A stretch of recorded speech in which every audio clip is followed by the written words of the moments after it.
In August of 2023, I released a Violent Profiles episode on Weaponlord and criticized the gameplay. This was an error on my part, not because it was secretly a good game and I lied, but as commenter Lefty Pem pointed out, the game was designed for Genesis and ran way better on that system. I'm not alone in this. Most folks who cover Weaponlord opt for the Super Nintendo version for whatever reason and thus ignore the superior SEGA gameplay. But I still feel bad for failing to applaud the game's quality in the final video. I don't like spreading misinformation or being harsh on a title that doesn't deserve it. That's kind of the whole vibe of this show, highlighting the parts of games with a terrible reputation that had some fun or interesting ideas. But none of us at the time really got the scope of what the internet would become, including YouTube reviews of ancient games, so the lack of more careful preservation causes wrinkles in my research. As the overwhelming number of you who tuned into the Groove on Fight video from July of 2024 saw, I'm nervous about accepting information that isn't sourced by me directly from the game or manual. Even though I really want to cover the entirety of the Goketsuji series, and I will, there's an amount of trepidation in just taking the fan wikia at their word. One might categorize that behavior as being too careful, especially those of you more familiar with the series who've commented to assure me of the wikia's accuracy. One might wonder why I'm so precious about it in the first place. It all starts in 2017.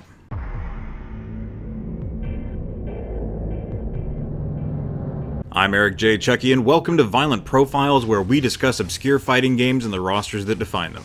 Before we get started, if you could customize your move list to contain karate kicking that like button and pile driving the subscribe straight into the concrete, it'd help YouTube know to share the show with more people. You can share the video with your friends too. Word of mouth helps more than you'd think, especially for a small channel like mine. Deadly Arts, as it was known in the US, was published to the Nintendo 64 by Konami in 1998, which is way too late in the decade for as unfortunate as its execution is. In a tale as old as time around here, a dedicated group of devs in Konami's Osaka subsidiary took a swing at making their first fighting game, and it didn't go so well despite some decent ideas, like the option to create your own customizable character, which drew my attention back in the day, as character creation screen is my favorite genre of video game. In fact, for that reason, Deadly Arts is one of the few entries on this show I actually owned in my youth, as opposed to just renting it or playing it in arcades, and I poured more hours than you might expect into its nonsense. You may have heard me reference Season 0 of Violent Profiles before. Hell, you might have even watched one of those first 5 episodes I worked on in 2017 before I delisted them from YouTube. They're still available to watch through a link anytime you like if you subscribe at the $5 tier on Patreon, though I'd recommend anything else on the channel first. Don't worry, we'll get around to re-spotlighting Eternal Champions and Bloodstorm soon enough, but I wanted to start with Deadly Arts.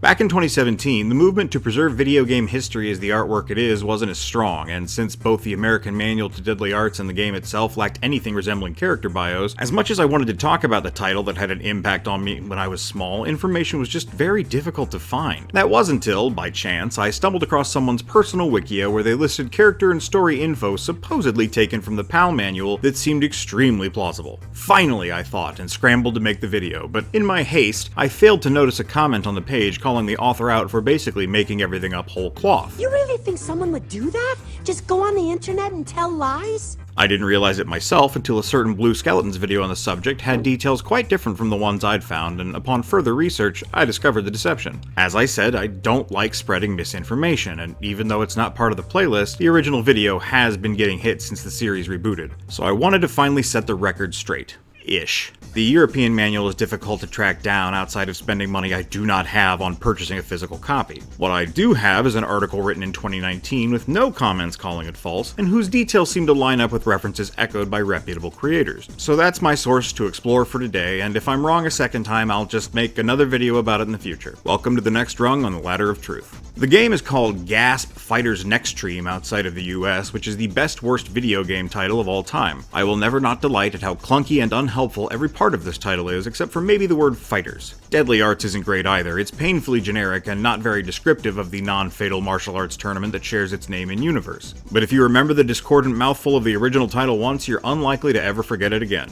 The G.A.S.P stands for Generation of Arts, Speed, and Power, and honestly that would have been a better title for the game instead of bogging it down with whatever a NEXTREAM is. I gave it a Google just in case it meant something. Other than a couple of software-adjacent companies, I guess it was also the name of Kento Miyahara's stable in All Japan Pro Wrestling from 2015 to 2022. Neat!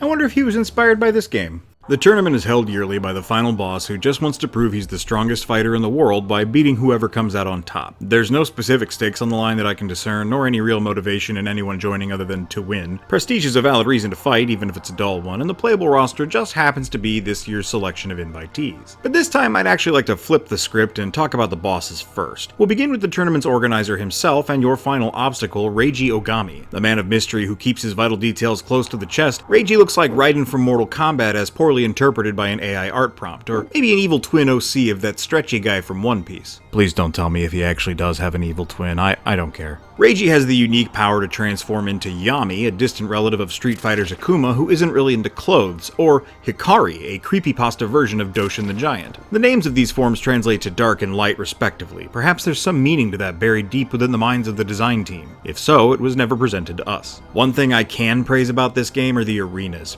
As usual, each character has a unique one, along with a couple of extra for other modes, and I feel like they do a little something to inform us about who the fighter is, so we'll be talking about them today as well. The stages are varied and evocative with interesting clutter. For example, Reiji's foreboding castle with its stained glass windows has this sick lightning effect to make the final battle seem that much more climactic. The text might not tell you anything about the character, but you can get there's something odd and sinister about him, and you feel how epic this confrontation is supposed to be. The character designs help with this, as they're also really striking. The second player outfits are often even more than a simple palette swap, so we'll be doing mirror matches where possible to honor that effort. The gameplay, however, does not shine. Special moves are underwhelming and a little tricky to pull off. Character movements are stiff and clunky in exactly the way Tekken isn't, though the faster characters with easy combos feel more rewarding to wield. All this makes battling the equally mysterious sub-boss Goriki all the more frustrating as he possesses more fluidity and grace than the rest of the warriors. You'd think the oldest, largest member of the roster wouldn't be so spry and flexible, but if he wasn't a little broken compared to everyone else, he probably wouldn't be a mini-boss. Goriki's name means Herculean strength, but other than that detail, he hides his past, true identity, and even his facial features behind a frowning fox mask. Or maybe it's a cat. Yeah. In addition to keeping the riffraff from reaching Reiji, Goriki serves as the final test of the create-a-character quote-unquote story path. You must defeat him with his gorgeous autumnal river stage to use your fighter in other game modes. Onto the fighters playable without inputting any version of Konami's legendary code, and these are gonna go kinda quick, so strap in. Yuma Sakai believes he is the strongest man and has dedicated his life to martial arts. His chosen style employs techniques from Muay Thai, Capoeira, and kickboxing, and he feels nothing equals the thrill of battling a worthy opponent. You can battle him at sunset in some kind of Badland Canyon where birds fly overhead. It's very dramatic. Next is Miki Kyurin, a genius at blending martial arts styles who is currently pursuing a college education. While she was away from home, her family was brutally murdered and the culprit has not yet been found. That's sad. Her stage seems to be some kind of metropolitan park with a small hedged-in central pond, lots of fencing and streetlights. It's honestly a little ominous and lonely, like the killer might be stalking her right now. Maybe that's part of why her lack of a fleshed-out story bothers me most. Who killed her parents? Was it diabolical Reiji? Criminal Kyoya? Someone unrelated? Why? I need answers. And a hug. Killer Congo also fights on the street, but it's more of a back alley under construction in the mid-afternoon. He's a guy I'd like to have more to talk about, but the brief is that he's a wrestler who wrestles wrestlefully. A former #1 champ who is described as a spiritual wrestler. My favorite part about Congo is his brightly colored forehead tattoo.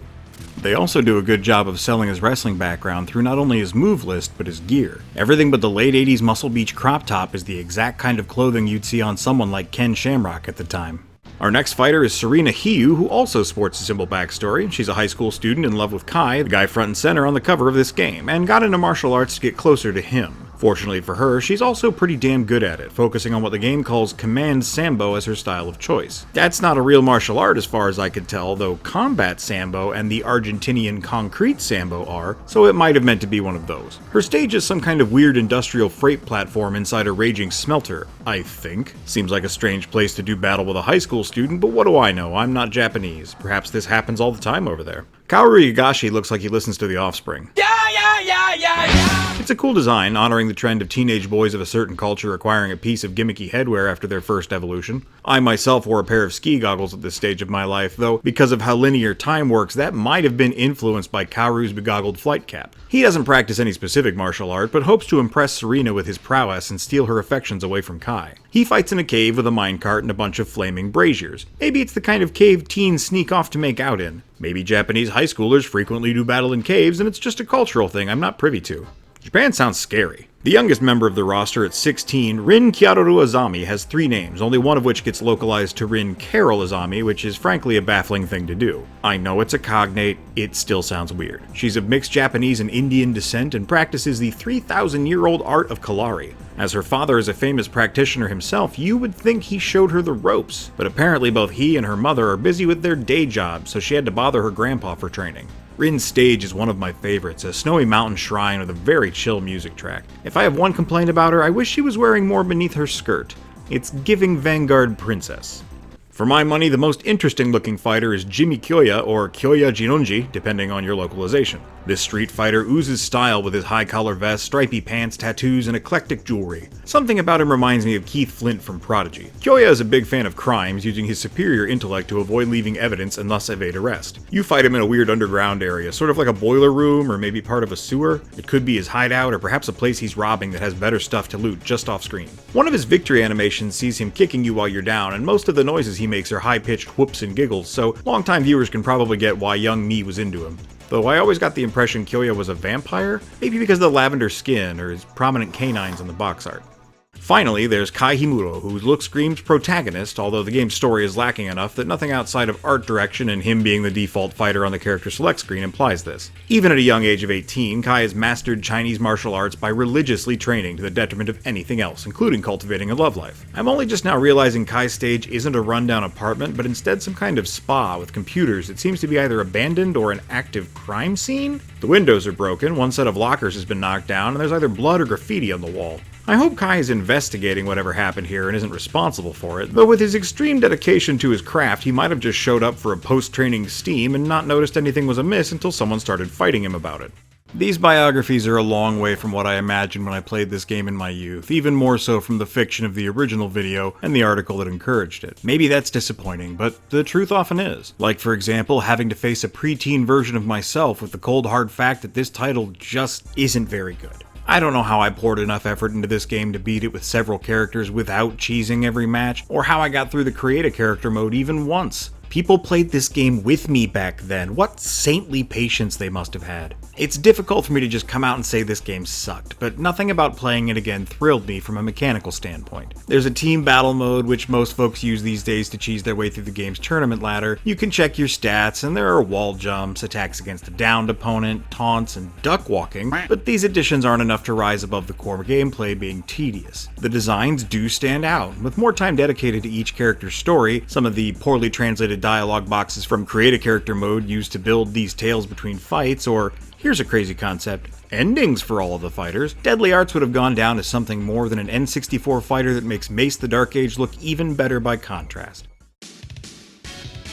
Next time on Violent Profiles, well, to be honest with you, I need a break. But don't you worry, Season 3 will start in 2025. In the meantime, we'll be putting up compilation episodes so you can drift to sleep on my dulcet tones. If you're interested in up-to-the-moment updates on what I'm doing, hit up the Patreon and subscribe at any tier. If you choose the $5 one, your name will join the ranks of high scores currently on screen, and you'll be first in line to see those new Season 3 episodes when they drop a month early. Until next time, white out.